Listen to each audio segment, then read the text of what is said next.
Wow, saya akan welcoming jemaat baru dulu.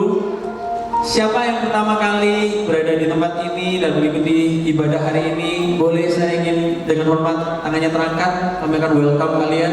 Boleh ada tangan terangkat yang pertama kali saja. Yang pertama kali. Wow, ini jemaat setia semua atau ada yang nggak ngaku aja? Ada yang malu-malu, boleh kalau yang ada kelihatan yang baru boleh disalamin. Saya mau juga encourage bagi para jemaat baru, mungkin yang baru pertama kali atau yang belum ber-MC. Tuhan berbicara banget, keras banget kalau loud dalam arti di ibadah ya. Tapi Tuhan juga berbicara interpersonal di grup yang lebih kecil, yaitu di MC. Ya. Jadi jangan pernah remehkan MC, karena MC itu bukan program kami. MC itu tempatnya Tuhan bicara melalui setiap hidup kita, melalui masalah-masalah hidup kita, melalui jawaban-jawaban doa kita. So please, I encourage you all to join MC, okay? Kemarin juga ada workshop, ya kami akan memberikan tahu apa sih kegiatan KGC juga.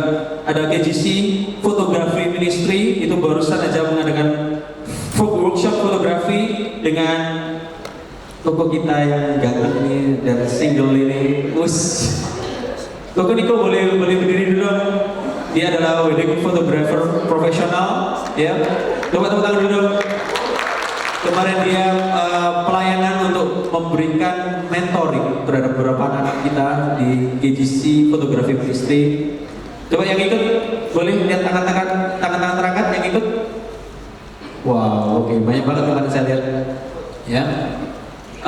Jadi untuk yang hobi foto boleh kami undang saudara semua untuk yang hobi foto untuk join di Fotografi Ministry. Tujuannya satu sih, ini wadah untuk kalian kenal Tuhan lebih dalam.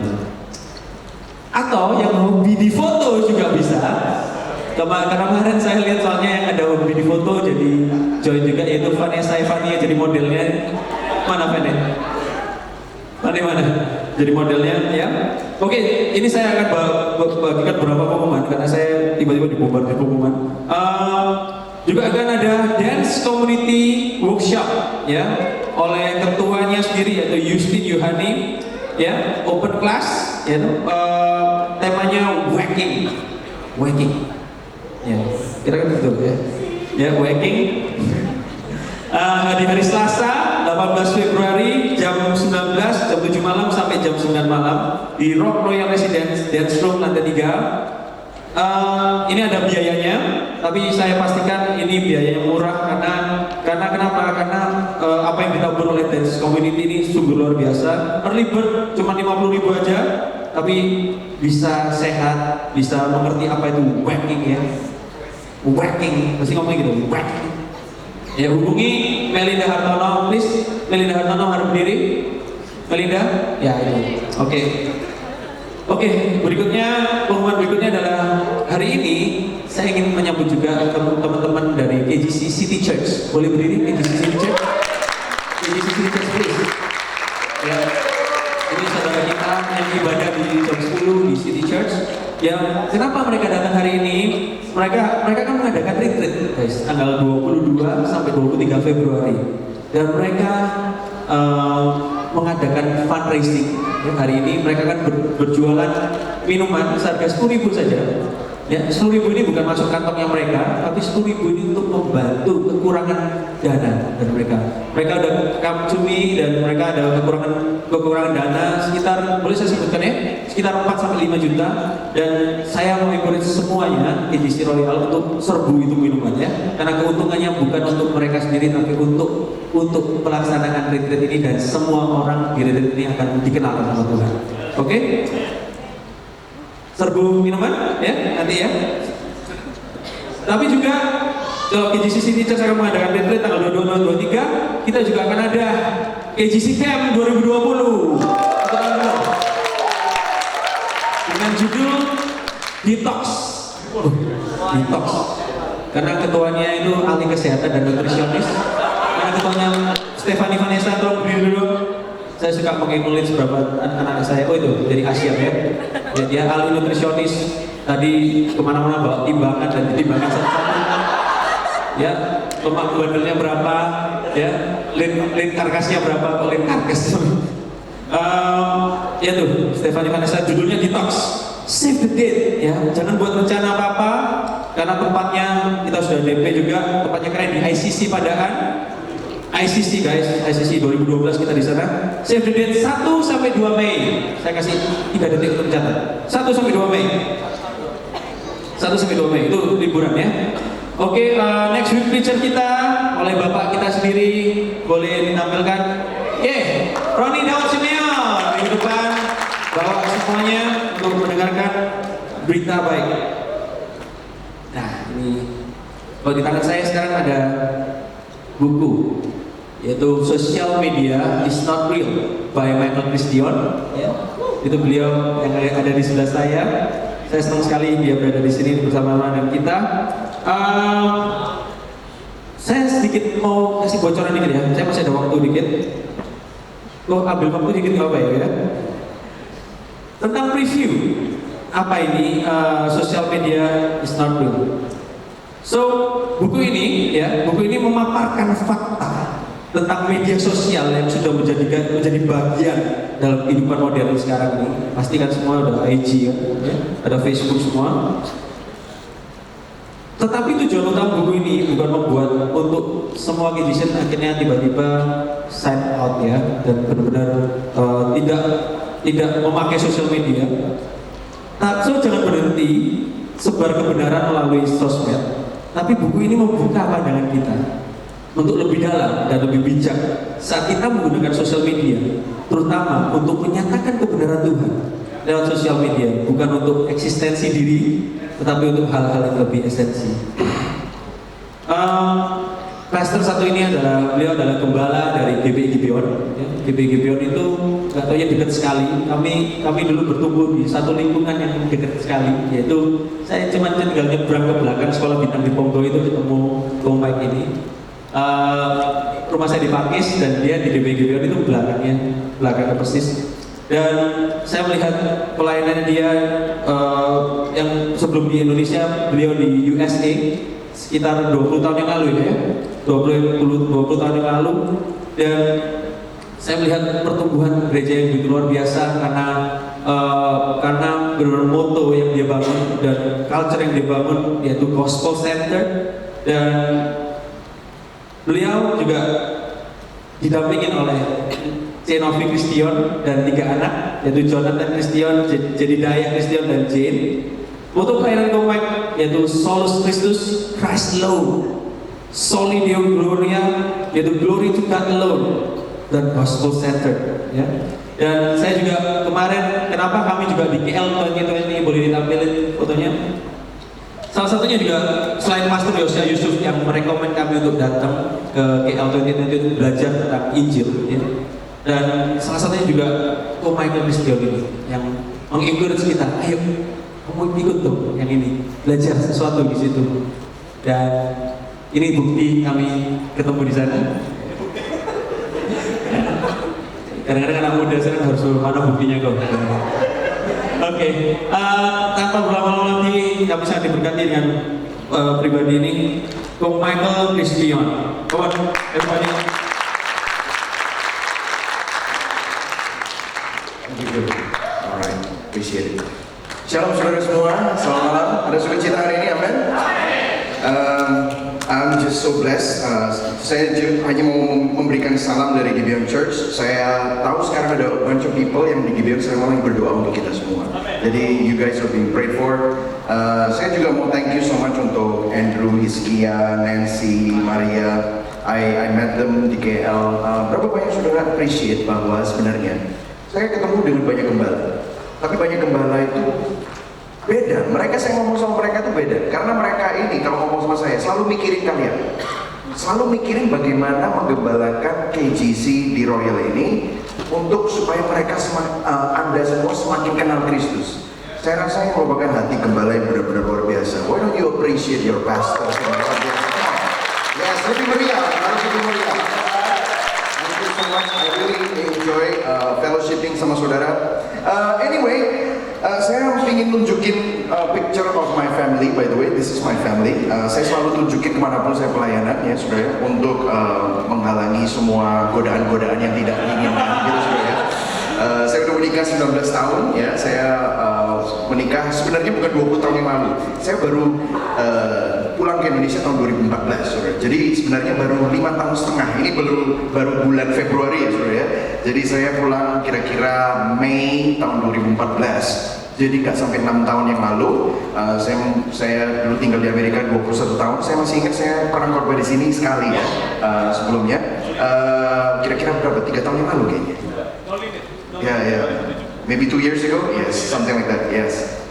Dan banyak adjustment, tapi puji Tuhan, saya cinta Surabaya, ya, saya cinta Indonesia, ya. Meskipun sudah 21 tahun lebih di Amerika, tetapi saya tahu kalau Tuhan melahirkan saya sebagai orang Indonesia. Saya yakin itu ada purpose-nya untuk saya bisa menjadi duta Injil dimanapun saya berada. Banyak orang bilang sama saya, ngapain lu pulang Indo, bre?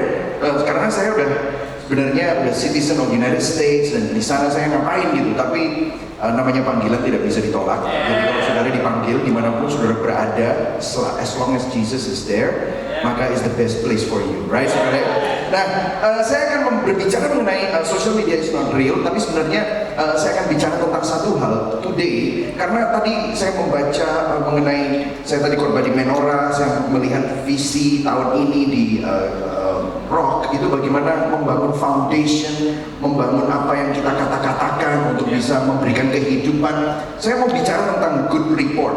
Ini sebenarnya adalah salah satu bab dari buku tersebut dan juga salah satu khotbah dari 4 khotbah berseri yang lain.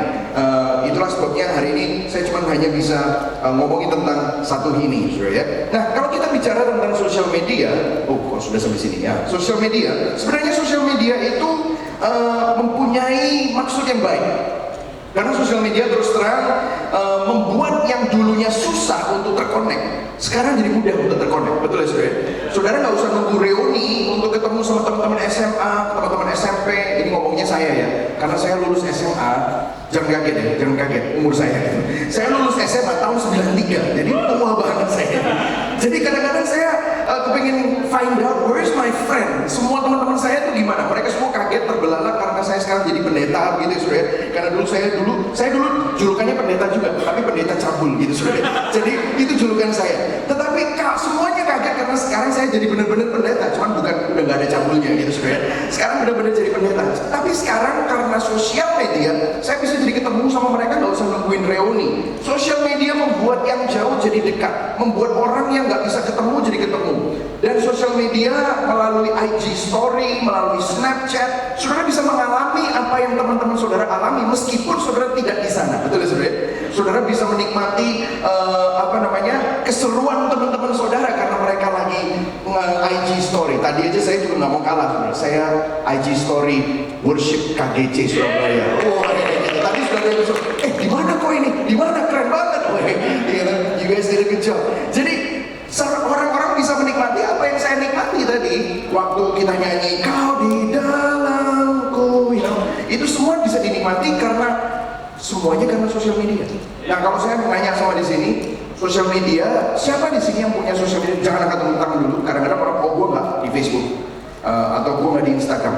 Ada di kebaktian umum. Saya nggak di sosial media, tapi WhatsAppan. Sama aja, saudara.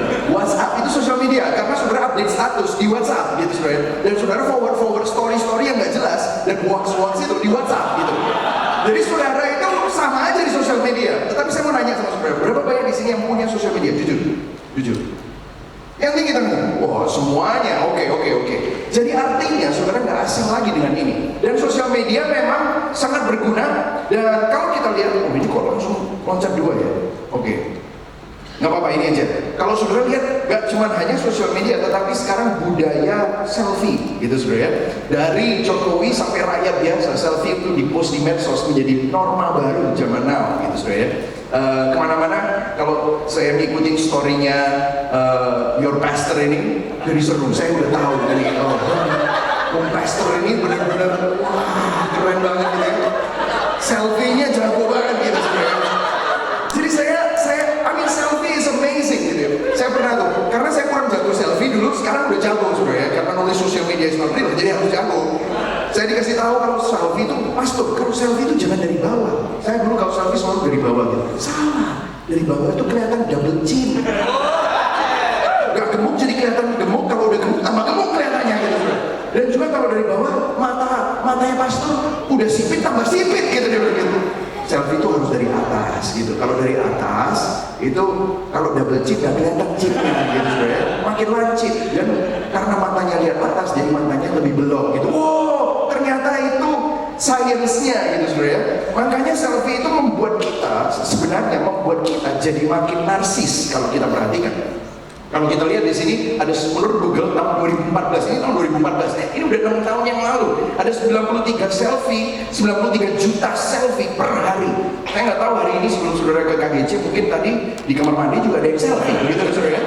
Selfie becomes very very natural. Bahkan kalau kita lihat Mona Lisa pun juga nggak mau kalah gitu dengan selfie. Makanya kalau saudara lihat cewek-cewek itu nggak tahu kenapa kok dia kalau selfie itu selalu mulutnya kayak begitu, saya bingung gitu ya.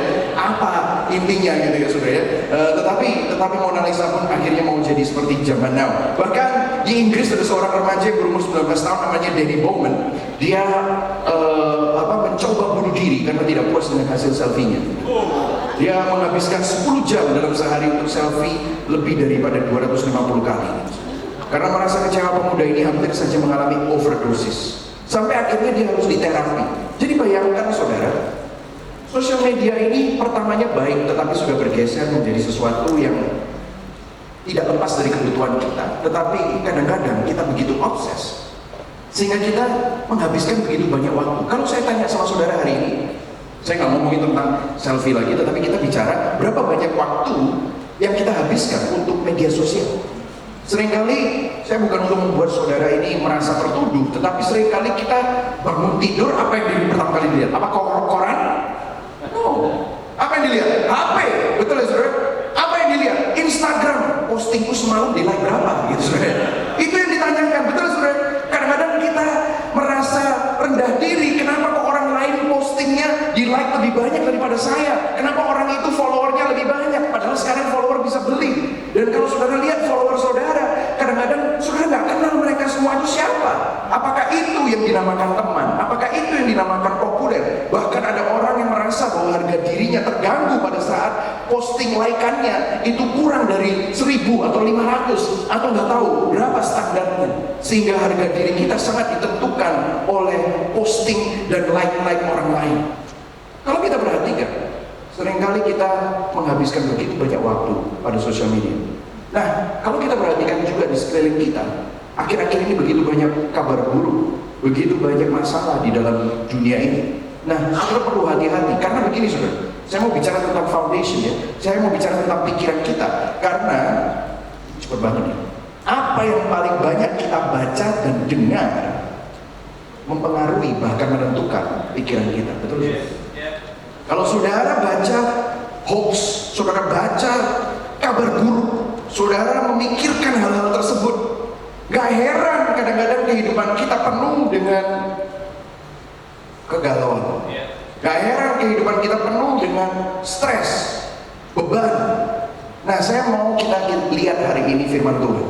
Nah, di Filipi 4 ayat 1 dikatakan, karena itu saudara-saudara yang kukasihi dan yang kurindukan sukacitaku dan mahkotaku, dikatakan berdirilah juga. Kita baca yang kuning sama-sama, 1, 2, 3. Berdirilah juga dengan teguh dalam Tuhan, hai saudara-saudaraku yang kekasih. Jadi Rasul Paulus berbicara kepada jemaat di Filipi, dan pada saat itu Rasul Paulus by the way lagi ada di dalam penjara, dan jemaat di Filipi lagi discourage, lagi patah semangat, dan kemudian Rasul Paulus mengajak jemaat di Filipi untuk mengajar bagaimana supaya mereka dapat berdiri dengan teguh di dalam Tuhan.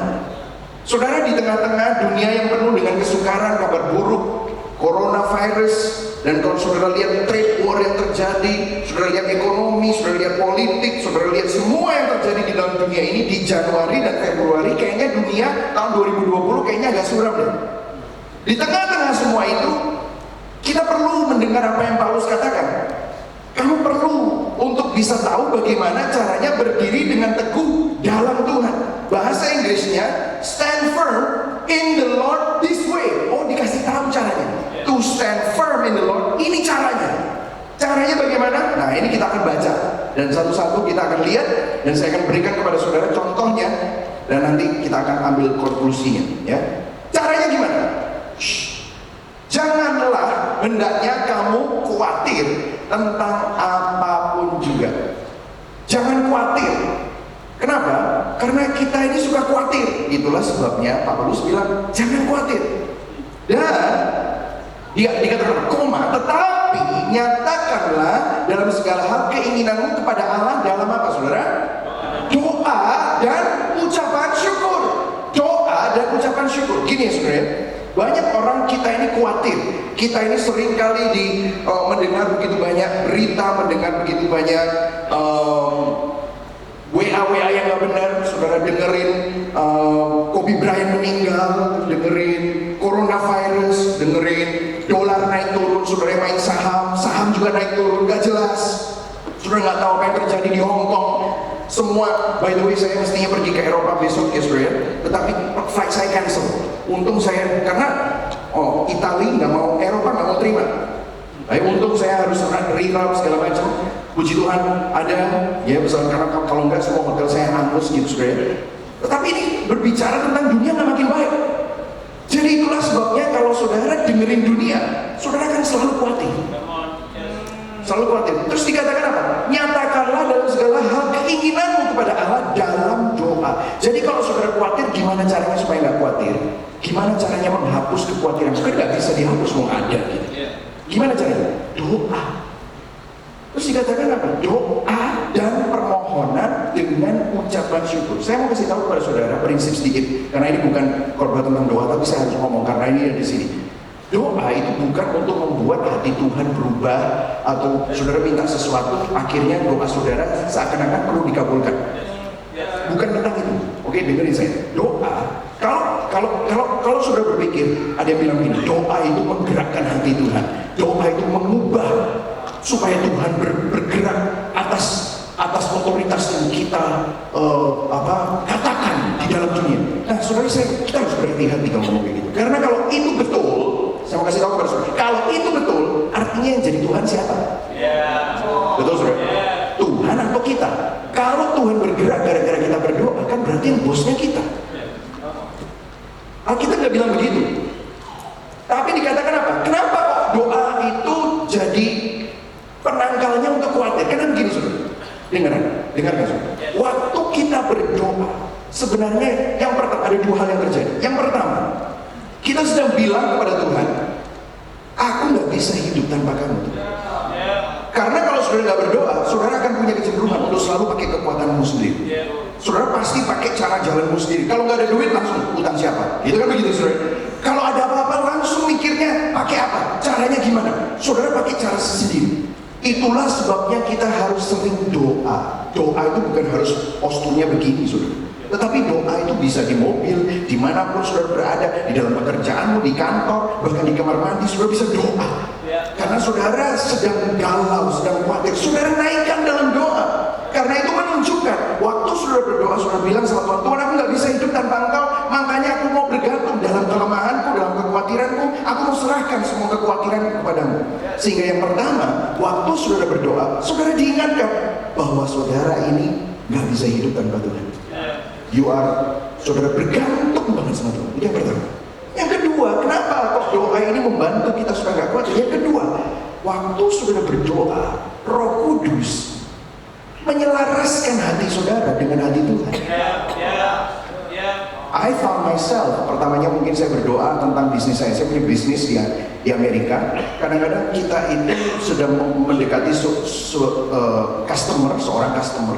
Dan kita ngebet banget sama customer tersebut. Dan kita berdoa, Tuhan, kalau ini goal Tuhan, ini akan membawa kemuliaan bagi namamu. Langsung saya mikirnya, $200,000 gitu. Wah, akan membawa kemuliaan namamu. Dan nanti kalau aku bisa mendapatkan keuntungan, aku janji, aku pasti akan nyumbang gitu kan, saudara. Pikirannya kan begitu, saudara.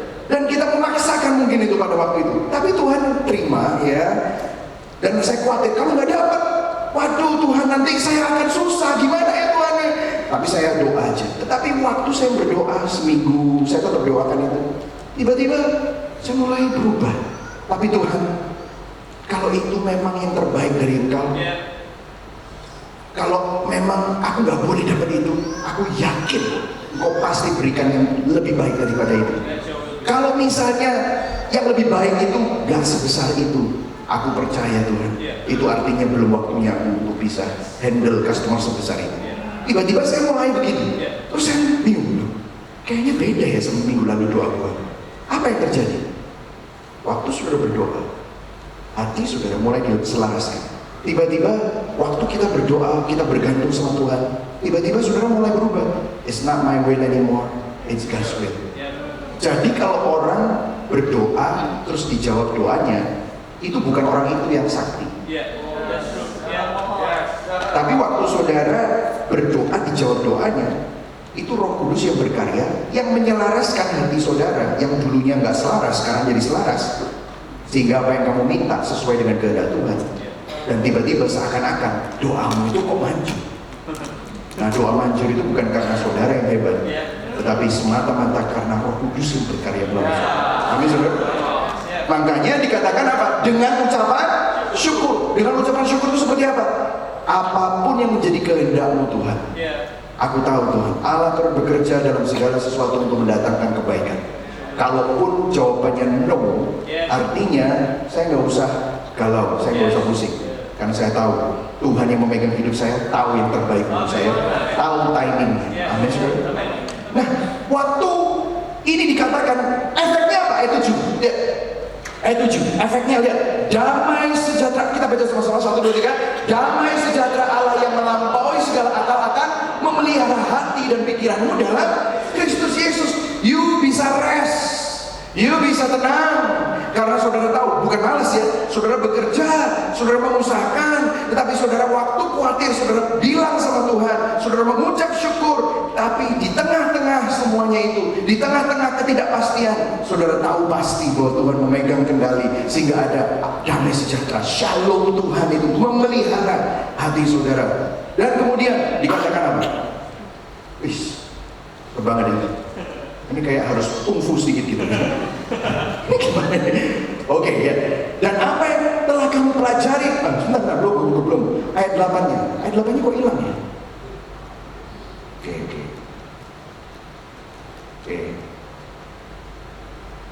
Nah,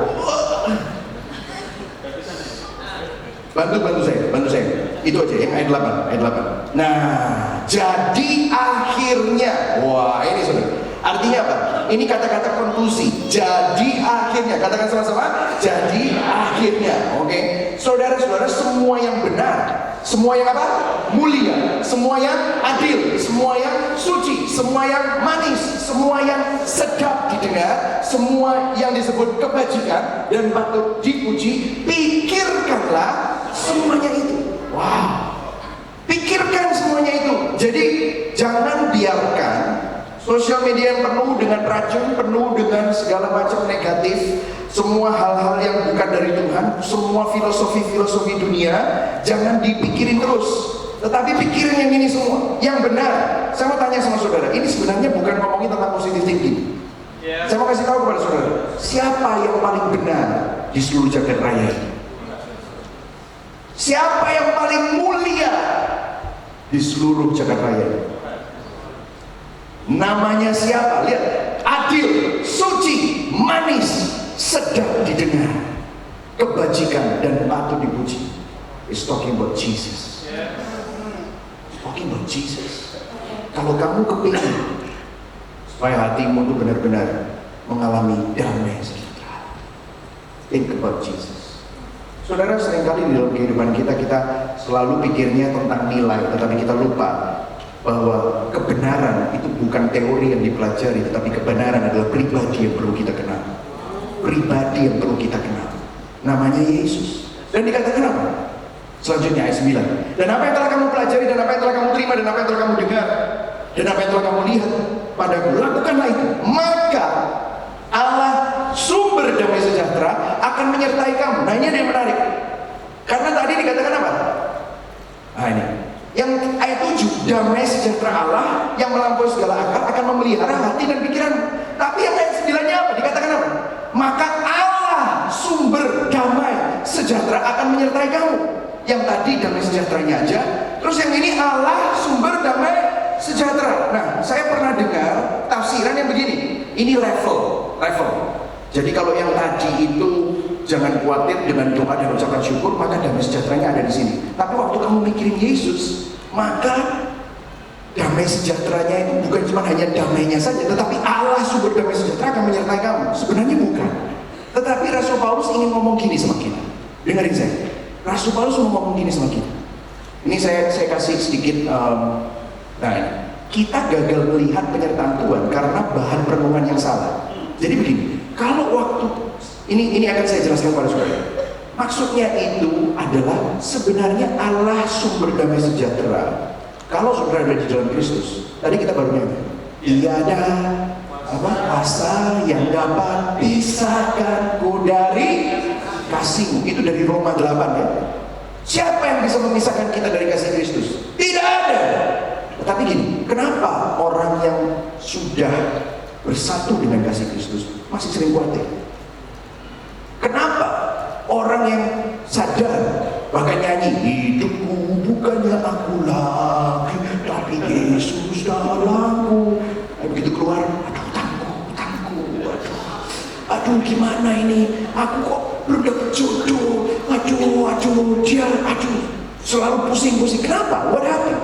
Waktu saudara khawatir, waktu saudara merenungkan hal-hal yang salah, meskipun Tuhan menyertai saudara nggak bisa lihat. Dengar kan? Saudara nggak bisa lihat Tuhan itu ada di sebelah saudara. Tuhan ada selalu bersama dengan kita. Namanya Immanuel. Dia bersama dengan saudara, tetapi saudara nggak bisa lihat bahwa Dia itu bersama dengan saudara. Itulah sebabnya waktu saudara doa, waktu saudara mengucap syukur dengan permohonan saudara, ada damai sejahtera.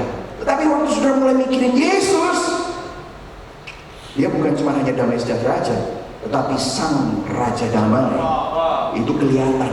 Oh, ternyata dari tadi, dari kapan-kapan, ternyata Dia tidak pernah lepaskan saya.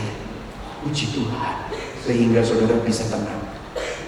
Banyak orang bilang gini, Pak, emang sih saya ngerti Bapak bilang kayak begitu, tapi susah ya merenungin yang benar.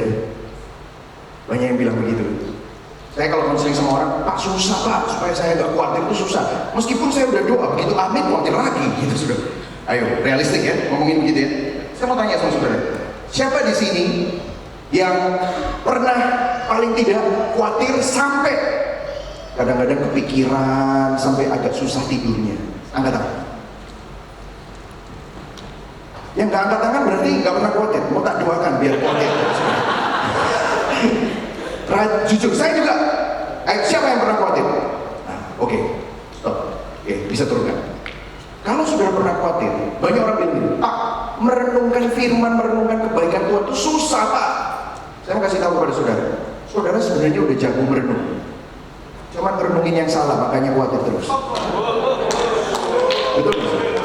Kita itu khawatir, sebenarnya yang kamu renungkan itu adalah skenario pikiran dunia dan pikiran manusia lama sendiri.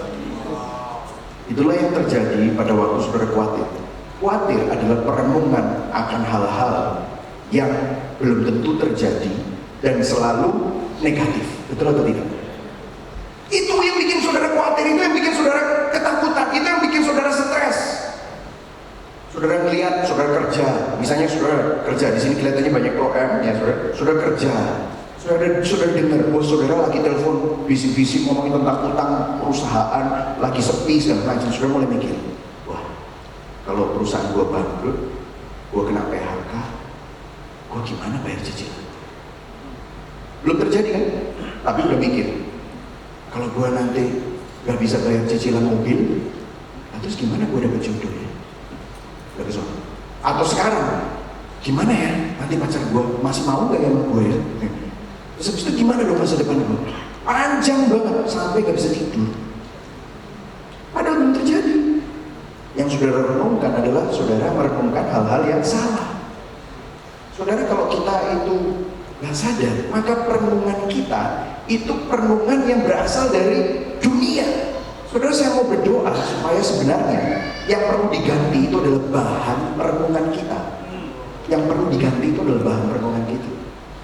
Jadi kalau saudara cek hari ini, bagaimana dengan hidup saudara? Nah, saya mau ambil satu kata dari semua yang tadi kita baca di ayat yang ke-8. Dikatakan apa? Sedap didengar, itu menurut New King James itu adalah good report.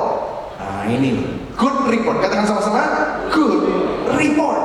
Good report. Inilah yang saya mau katakan kepada saudara tentang good report. Percaya dan pikirkanlah bahwa good report, mempercayai dan memikirkan good report ini sangat penting. Memang kayaknya dunia itu penuh dengan kabar buruk. Dari berita ekonomi, berita kriminalitas, berita politik, semuanya kabar buruk. Dan kalau saudara sadar, kita ini perlu mengganti bahan renungan kita. Saya sangat yakin mestinya orang-orang yang sudah dipenuhi dalam Kristus, orang-orang yang sudah memiliki kelahiran baru di dalam Kristus, orang-orang yang sudah menjadi manusia baru, gereja semestinya menjadi orang-orang yang membawa kabar baik. Setuju katakan amin? Saudara dan saya adalah orang-orang yang membawa good report. Kalau saudara seringkali lebih percaya sama bad report, maka saudara, itulah sebabnya saudara selalu bad mood. Itulah sebabnya saudara selalu mempunyai pikiran yang jelek. Karena sebenarnya kalau kita mengganti bahan perenungan kita akan menjadi orang yang jauh lebih penuh dengan damai sejahtera. Karena gereja semestinya merupakan tempat kabar baik. Yang setuju katakan amin. Katakan pada kanan kirimu, kamu ini tempat kabar baik, bro. Amin. Berikan tepuk tangan bahwa tempat ini menjadi tempat kabar baik. Saya yakin kalau tempat ini jadi tempat kabar baik, tempat kabar baik Injil, saya yakin ini tempat ini nggak cukup, saudara. Ini pasti Pak akan banyak orang. Kenapa? Kabar baik itu dibutuhkan di tengah-tengah dunia yang penuh dengan kabar buruk, gitu, saudara. Kalau saudara perhatikan di Mazmur ada sebuah ayat yang berkata di surat Mazmur 112, Mazmur 112 ayat 6-7 dikatakan, sebab ia takkan goyah untuk selama-lamanya, orang benar itu akan diingat selama-lamanya. Ayo kita baca iya, 1, 2, 3. Ia tidak takut kepada kabar celaka, hatinya tetap penuh kepercayaan kepada Tuhan, hatinya teguh, ia tidak takut. Saudara, kita mau jadi orang yang tidak gampang goyah, punya fondasi. Kita menjadi orang-orang yang tenang, kita menjadi orang-orang yang stabil, kita menjadi orang-orang yang punya fondasi yang kuat, hatinya tetap penuh kepercayaan kepada Tuhan. Dia tidak takut terhadap kabar celaka. Wow, menurut saya ini keren banget. Kamu bisa sampai di level ini kalau kabar celaka dan kabar buruk itu datang, kamu nggak takut karena hati mereka tetap aman, secure. Saudara, seringkali kita goyah, hati kita sering lemah, kadang-kadang bukan karena kabar buruk yang kita terima, tetapi karena kabar buruk yang belum even diterima. Betul nggak sih? Saya kasih contoh ya, kadang-kadang ya. Dulu bukan sekarang ya, saudara. Saya kalau istri saya udah ngomong, tiba-tiba WA saya, "Babe, aku perlu nih ngomong sama kamu." Jedeng, oh no, gue salah apa ini ya? Gitu. Aduh gimana ya? Gitu, saudara. Saya udah ketakutan, aduh nanti pasti long talk, terus abis itu gue mesti minta maaf, pasti gue salah apa yang gue gak tahu, gitu sudah. Jadi di pekerjaan di kantor gue udah pusing, padahal belum tentu ada apa-apa. Dan guess what, waktu pulang, enggak, tadi cuma aku nanya, kamu tuh mau beli sepatu yang warna apa? Ya, kenapa aku seharian mikirin itu ya, saudara? Saudara, kadang-kadang kita itu sudah seperti itu, padahal belum tentu. Itulah sebabnya saya sampai tulis ini, saudara. Apa yang Anda percaya jauh lebih penting daripada kabar yang Anda terima. The report that you believe is much more important than the news you receive. Saudara tahu nggak? Pikiran kita itu seperti reporter, seperti jurnalis. Kadang-kadang kalau saudara lihat, jurnalis sama reporter itu kadang-kadang bias, gak ada yang netral. Mereka sebenarnya sudah menentukan pihak. Misalnya, saya kasih contoh, jangan pakai nama siapa-siapa, pakai nama saya. Saya kasih contoh. Kalau Michael Christian, saudara punya pikiran yang baik, karena tadi pastor saudara udah bilang sama saya tentang saya, oh ini orangnya baik segala macam. Terus saudara udah mikir, ya lumayan lah ya, kayaknya dia baik, Oke baik, Michael Christian baik. Nanti saudara kelihatan saya keluar, terus ada sampah, saya ambil, saya masukkan tong sampah. Langsung saudara pikir, oh iya benar orangnya baik. Terus saya ketemu saudara, terus saya salamin saudara, terus saya senyum. Selamat malam, shalom, Tuhan berkati. Oh iya, orangnya baik. Kenapa? Anda sudah percaya bahwa saya baik. Makanya apapun yang saya lakukan, saudara pasti punya kacamata bahwa ya dia baik. Tapi coba, misalnya waktu saya pulang tuh saudara dengar itu tadi yang khotbah ya, koruptor, Oh ya, koruptor. Ya. Terus saya tadi, karena tadi ada 10.000, minuman 10.000 itu, terus saya keluarin dompet saya beli 100.000. Saudara langsung mikir, itu duit korupsi. Betul nggak? Betul nggak? Kenapa? Karena saudara udah ada pikir koruptor, itu duit korupsi. Terus tiba-tiba saudara dengar, saya besok ke Eropa, ini duit nyolong dari mana? Saudara masih mikir kayak gitu. Kenapa? Karena di pikiran saudara sudah punya Michael Christian koruptor. Tetapi begitu ada Michael Christian baik, saudara bisa bela. Enggak, itu pasti salah. Saudara tahu nggak? Di pikiran saudara itu nggak netral. Apa yang saudara terus renungkan? Masuk betul. Karena gini, kabar baik bisa jadi kabar buruk kalau pikirannya itu selalu merenungkan kabar-kabar yang dari dunia. Sehingga kita lupa janji Tuhan, that God is good all the time and all the time God is good. We forgot about that. Karena pikiran kita itu seperti reporter yang cari terus. Nah, saudara, ada contoh yang luar biasa. Contohnya itu ada di kitab Bilangan. Kitab Bilangan ini nyeritain tentang 12 pengintai. Siapa yang masih ingat cerita 12 pengintai yang dikirim oleh Musa untuk mengintai Kanaan? Siapa masih ingat? Lambaikan tangan. Masih ingat? Oke, semuanya sekolah minggu ya, sudah tahu ya ceritanya. Jadi ada 12 pengintai. Apa yang terjadi? 12 pengintai pergi mengamat-amati bagaimana keadaan negeri itu dan bagaimana negeri yang didiaminya, apakah baik atau buruk. Kemudian ayat berikutnya, ayat 25 dan 26, sesudah lewat 40 hari pulanglah mereka dari pengintaian negeri itu. Dan kemudian mereka memberikan report. Report. See? Terus apa yang terjadi? Langsung di depan Harun, Musa dan segenap umat Israel di Kaldes. Dan lihat apa yang direport. Mereka menceritakan kepadanya, oh kami sudah masuk ke negeri kemana kau suruh kami, dan memang negeri itu berlimpah-limpah susu dan madunya, dan inilah hasilnya, ditunjukkan hasilnya. Wih, ini lu caranya luar biasa banget ya, keren banget ya. Tapi habis itu ayat 28, hanya cuman bangsa yang diam di negeri itu kuat-kuat, kota-kotanya berkubu dan sangat besar, dan juga keturunan Enak, yaitu orang Goliat itu ya, sukunya Goliat itu. Telah kami lihat di sana orang Amalek diam di tanah Negeb, orang Het, orang Yebus, orang Amori itu adalah bangsa-bangsa yang terkenal bengis. Mereka mulai ketakutan, kita nggak bisa pasti. Keren sih, cuman nggak bisa. Dan saudara lihat, kalau saudara perhatikan ceritanya apa? 12 pengintai yang 10 mayoritas 10 banding 2 yang 10 melihat sama yang 2, tapi hasilnya beda. Kacamatanya lo beda. Yang 10 ngomong gak bisa, tapi yang 2 bilang bisa. Apa bedanya?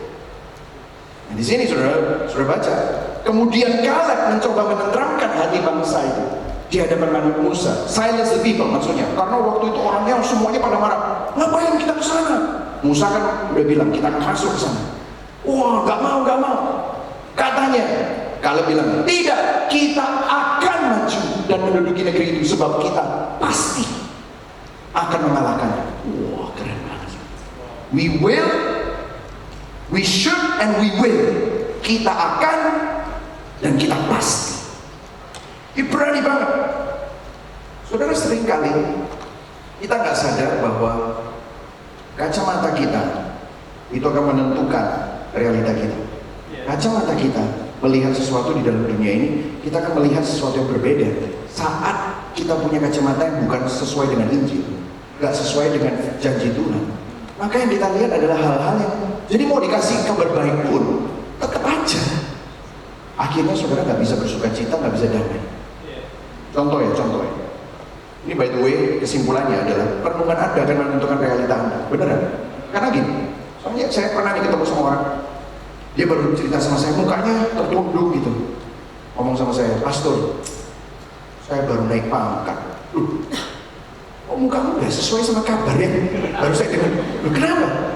Pastor nggak tahu, kalau saya naik pangkat itu ya gajinya naiknya nggak seberapa. Tapi tanggung jawabnya itu, saya jadi harus datang lebih pagi.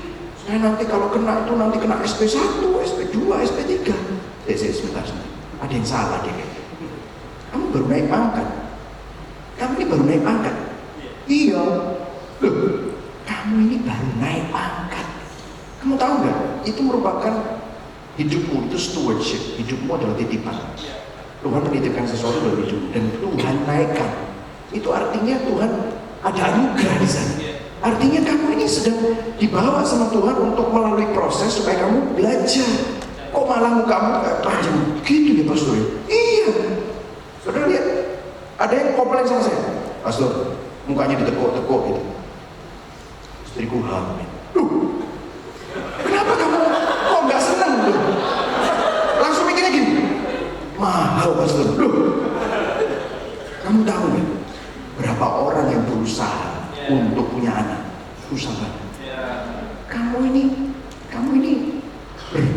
nggak usah pergi IVF, nggak usah pergi ke dokter kesuburan. Saudara, kamu udah langsung dapat. Kamu harus bersyukur. Jangan takut kalau kayak gini. Kita percaya kalau Tuhan sudah memberikan, ya disitulah ada anugerah Tuhan, disitulah ada provisi Tuhan. Percaya. Gitu ya pastor. Gitu ya pastor. Si kabar baik bisa jadi kabar buruk, tergantung kacamata kita. Betul ya? Itulah sebabnya ini saya taruh di sini. Kalau akan mengubah kabar baik menjadi kabar buruk, iman akan mengubah kabar buruk menjadi kabar baik. Itu juga katakan amin. Nah, saudara, saya bisa berhenti di sini, terus kita doa. This sounds good, right? Kita doa. Kita doanya gini. Tuhan, biarlah pikiranku tidak menjadi galau lagi, tetapi aku percaya bahwa kabar baik itu pasti ada di dalam. Amin. Tapi gini, saya mau kasih tahu kepada saudara, kalau saudara pulang cuma hanya ini, 2 hari lagi saudara akan gagal. Saya mau kasih tahu kepada saudara, kalau saudara berdasarkan ini memang bukan positif tinggi, memang bukan. Karena motivator akan bilang, kamu bisa, tapi gak ada basisnya. Kamu mampu, tetapi basisnya apa? Look at within yourself. Gimana bisa? Karena hidup kita ini rusak. Kita ini bobrok dan dalam dosa, tetapi hanya diselamatkan dan diampuni karena anugerah dan kasih karunia Kristus. Betul, saudara? Nah, apa yang membuat saudara bisa mampu melakukan ini? Nah, di sinilah. Nah, kalau saudara sadar sebenarnya siapa Yosua yang tadi baru kita lihat, siapa Israel yang tadi baru kita lihat. Kalau kita ngomong perjanjian lama dan perjanjian baru, di sini saya mau kasih saudara sedikit pengajaran. Perjanjian lama itu adalah perjanjian baru yang belum disingkapkan. Perjanjian baru adalah perjanjian lama yang akhirnya disingkapkan. Old Testament is New Testament concealed. New Testament is Old Testament revealed. Jadi kalau saudara lihat perjanjian baru, itu sebenarnya apa yang ada di perjanjian lama itu sedang dibukakan. Nah, kalau kita ngomongin tadi contohnya Yosua dan Kaleb, dan akhirnya Yosua jadi pemimpin dan membawa bangsa Israel. By the way, itu 10 pengintai dan semua generasi yang percaya sama 10 pengintai itu mati di padang gurun. By the way, jadi anaknya mereka dipimpin oleh 2 orang yang tua, tetapi yang 2 pengintai ini yang percaya janji Tuhan, itu diangkat sama Tuhan untuk meneruskan apa yang Musa tidak bisa selesaikan. Nah, kalau kita ngomongin siapa Yosua, siapa Israel, sebenarnya saya menemukan petunjuknya di kitab Ibrani. Di kitab Ibrani 8. Wah, ini udah tujuan. Aduh, tolong dong, next please. Nah, sebab dikatakan gini, andai kata Yosua telah membawa mereka masuk ke tempat perhentian. Tempat perhentian itu apa?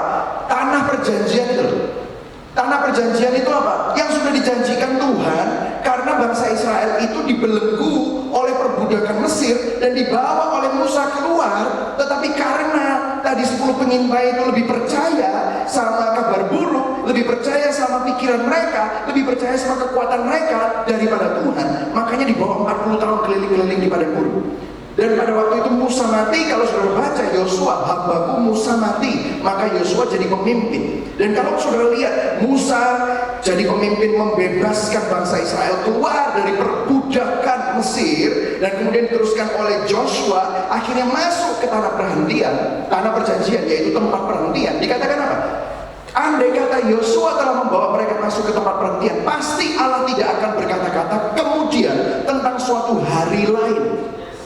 Ternyata apa yang dilakukan Yosua yang akhirnya masuk ke tanah perjanjian itu ada hari lain yang sudah dinubuatkan. Jadi bukan hanya merupakan cerita biasa, tetapi ini merupakan bayangan. Ada hari lain, terus dikatakan apa? Jadi masih tersedia suatu hari perhentian, hari ke-7 bagi umat Allah. Karena hari lain itu ditentukan kepada kita, Israel yang baru, yaitu gereja Tuhan. Saya nggak punya waktu untuk ngasih saudara ayat-ayatnya, tetapi basically saya kasih tahu kepada saudara langsung jadinya.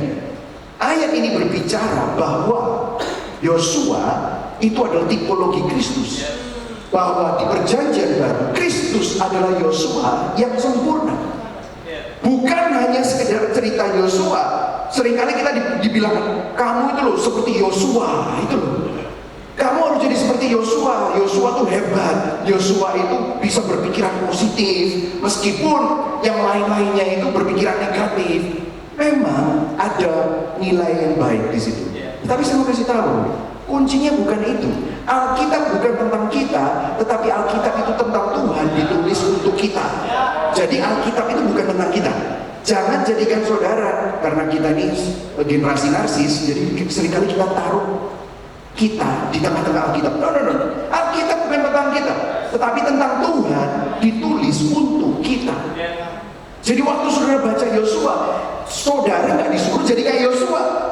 Tetapi waktu kita baca Yosua, itu adalah bayangan berbicara mengenai Kristus, di mana Yesus Kristus adalah Yosua yang sempurna. Dan disitulah menunjukkan apa? Yesus itu merupakan tipologi, Yosua adalah tipologi dari Yesus Kristus. Dan coba saudara lihat di Ibrani 4 dan 14-15 dikatakan apa? Ini berbicara mengenai bagaimana kitab Ibrani menunjukkan bahwa Kristus itu penggenapan dari segala sesuatu. Karena kita sekarang mempunyai imam besar agung yang telah melintasi semua langit, yaitu Yesus. Siapa? Anak Allah. Baiklah kita teguh berpegang pada pengakuan iman kita. Ayat 15. Sebab kita baca sama-sama ayat 15. 1, 2, 3. Sebab imam besar yang kita punya bukanlah imam besar yang tidak dapat turut merasakan kelemahan-kelemahan kita. Seterusnya sudah baca sama-sama. Sebaliknya sama dengan kita, ia telah dicobai, hanya tidak berbuat dosa. Wow. Sebab itu marilah kita dengan penuh keberanian menghampiri tahta kasih karunia, supaya kita menerima rahmat dan menemukan kasih karunia untuk mendapat pertolongan kita pada waktu. Saudara tahu, kalau saudara nggak mau gagal, kalau saudara mau saya kasih kuncinya sebenarnya ini. Mana sih? Next, ya ini. Jesus is our best report. Kalau ngomongin good report, saudara bisa bilang kalau ekonomi baik itu good report. Kalau kita ngomongin tentang good report, waktu saudara mungkin sakit, tapi tiba-tiba dites hasilnya baik, itu good report, betul ya? Tetapi good report yang seperti itu tidak long lasting. Good report yang seperti itu bisa berubah kapan saja. Hasil tes bisa salah. Ekonomi hari ini bisa bagus, bulan depan bisa nggak bagus. Tetapi tahukah saudara, our best report itu bukan tentang kamu yang sakit disembuhkan, kamu yang gak ada duit menerima provisi dari Tuhan dan terobosan, bukan itu. Tetapi best report kita adalah kita orang mati rohani sekarang jadi hidup di hadapan. Best report kita, ia yang tidak menyayangkan anaknya sendiri, melainkan memberikannya untuk kita semua. Dia yang tidak menganggap kesetaranya dengan Allah sebagai milik yang harus dipertahankan.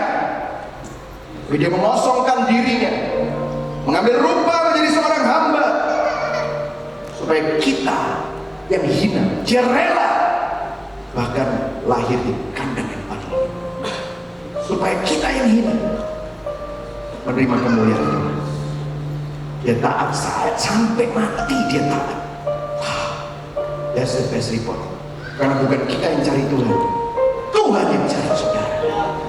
Tuhan karena begitu besar kasih Allah akan dunia ini, sehingga dia mengaruniakan anaknya yang tunggal, supaya barang siapa yang percaya kepadanya tidak binasa, mereka beroleh hidup yang kekal. That's the gospel. Itulah our best report. Mujizat yang terbesar bukan pada waktu kamu mungkin sakit kanker jadi sembuh. Mujizat yang terbesar bukan orang buta melihat. Mujizat yang terbesar bukan waktu kamu jalan buntu dan hutang-hutangmu semuamu harus disita dan tiba-tiba sudah mendapatkan pertolongan. Itu mujizat receh menurut saya. Karena menurut Tuhan, Tuhan gak perlu mati untuk melakukan itu semua. Buktinya Tuhan melakukan itu semua, memberi makan 5.000 orang, membuat orang mati bangkit, Lazarus bangkit, anak Yairus mati bangkit. Yesus gak perlu mati, tapi Yesus perlu mati di atas kayu salib untuk menanggung dosa saudara dan dosa saya, supaya saudara yang mati, yang mesti masuk neraka, ditukar tempat. That's the gospel. That's the best news. Tim Keller pernah bilang begini, bisa ke Tim Keller sebelum ini. Nah, the God of the Bible takes our misery and suffering so seriously that He was willing to take it upon Himself. Saudara, ada banyak dari saudara di sini mungkin sinis dengar saya. Mungkin sudah bilang, Pak Pendeta nggak tahu apa yang saya rasakan. Pak Pendeta nggak tahu apa yang sedang saya hadapi saat ini. Aku dikhianati, aku ditinggal sendiri, nggak ada yang bisa mengerti aku. Mungkin saudara bilang begitu. Gampang aja ngomong supaya nggak galau. Tapi aku sekarang galau, aku pengen seperti itu, tapi aku nggak bisa. Saya mau kasih tahu kepada saudara, saya mungkin nggak ngerti, tapi Yesus ngerti. Kalau saudara ngomong saudara dikhianati, Yesus juga pernah dikhianati. Yesus dikhianati oleh Yudas.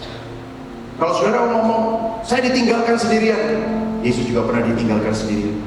Waktu dia di atas kayu salib, semua murid-muridnya ngibrit, gak ada satupun yang ada di bawah kayu salib. Yang ada di bawah kayu salib cuma Yohanes, karena Yohanes harus nganterin mamanya. That's it. Waktu Yesus lagi di Taman Getsemani, dia minta 3 muridnya yang paling dekat, Petrus, Yohanes, dan Yakobus, berdoa sama aku ya. Yesus berdoa, Yesus keluar, apa yang terjadi? Mereka tidur. Kalau saudara merasa gak ada yang ngerti aku, imagine bagaimana perasaan Yesus. Sama. It's the same thing. Waktu Yesus berkata, Eloi, Eloi, lama sabachthani. That's the first time. Pertama kalinya Yesus bilang, Bapakku, Allahku. Biasanya dia bilang Bapakku, tetapi waktu itu dia bilang, Allahku, mengapa kau meninggalkan aku? Yesus harus mengalami itu semua. Yesus harus ditinggalkan seakan-akan karena dia menanggung dosa manusia. Dia menanggung semua kekejian saudara dan saya. Dosa-dosa saudara dan saya ditanggung di atas kayu salib, supaya saudara dan saya tidak pernah ditinggalkan lagi. Yesus harus ditinggal supaya saudara dan saya tidak pernah ditinggalkan. Itulah the best report yang kita pernah terima. Saudara, hari ini kalau tadi bisa dimasukkan ke Mazmur 23. Minggu lalu sudah dengar itu ya, Mazmur 23 ya. Can you go to the slide Mazmur 23? Ya, sekalipun aku berjalan dalam lembah kekelaman, aku tidak takut bahaya, sebab Engkau besertaku. Saudara, ini yang dikatakan Daud. Saudara, kenapa Daud dibilang God, a man after God's own heart, right? Terus kemudian dibilang ini, gadamu dan tongkatmu itulah yang menghibur aku, dan air yang genap, kebajikan dan kemurahan belakangan mengikuti aku seumur hidupku, dan aku akan diam di dalam rumah Tuhan sepanjang masa. Saudara, banyak orang yang bilang sama saya, Pak, enak ya jadi Daud, saya ini kepingin jadi kayak Daud gitu. Saya mau kasih tahu kepada saudara, kalau Daud bisa diinterview di surga sekarang, saudara tahu nggak, Daud tuh ngiri sama kita. Soalnya kata-katanya di sini apa? Aku akan diam dalam rumah Tuhan sepanjang masa. Jadi Daud itu mempunyai hasrat, karena dia nggak bisa bangun bait Allah kan. Terus dia itu lihat dari jauh ada burung masuk ke ruang Maha Kudus, dia pasti mikir gini, wah burung ini mati. Kenapa? Dia punya pengalaman. Kalau imam besar masuk ke ruang Maha Kudus tanpa persiapan, langsung mati. Terus burung itu masuk, terus gak lama diperhatikan sama dia. Kok gak lama kemudian keluar lagi, lu masih hidup. Aduh Tuhan, dia bilang, aku kepingin kayak gitu. Aku kepingin seperti burung itu. Karena aku harus nunggu setahun sekali untuk ketemu sama hadirat Tuhan. Karena hadirat Tuhan itu hanya bisa diakses melalui imam besar. Hanya bisa diakses kalau kamu adalah suku Lewi dan keturunan Harun, dan kamu imam besar, dan kamu harus masuk ke sana baru bisa diakses. Aku gak bisa. Makanya dia bikin lagu ini. Tapi apa yang terjadi kalau saudara dan saya ini hidup di perjanjian baru? Waktu Yesus berkata, sudah selesai. Apa yang terjadi? Tirai yang memisahkan antara ruang Maha Kudus dan ruang kudus sobek dari atas ke bawah. Apa yang dikatakan? Kamu tidak perlu lagi lewat imam besar. Karena sang imam besar, sang anak domba Allah, menjadi korban yang sempurna. Imam besar yang sempurna mati buat saudara dan saya, supaya yang memisahkan ini tidak ada lagi, sehingga kita semua punya akses kepada hadirat Tuhan. Dan bukan hanya itu, Roh Kudus, rohnya Tuhan yang dulu bersemayam di sebuah lokasi ruang Maha Kudus di Yerusalem, sekarang pindah di dalam waktu Pentakosta. Sekarang tinggal di dalam kita. Tidak tahukah kamu bahwa tubuhmu adalah baik Roh Kudus? Wow, that is the best report that you and I ever receive. Yang setuju katakan amin. Yang setuju berikan tepuk tangan buat kita.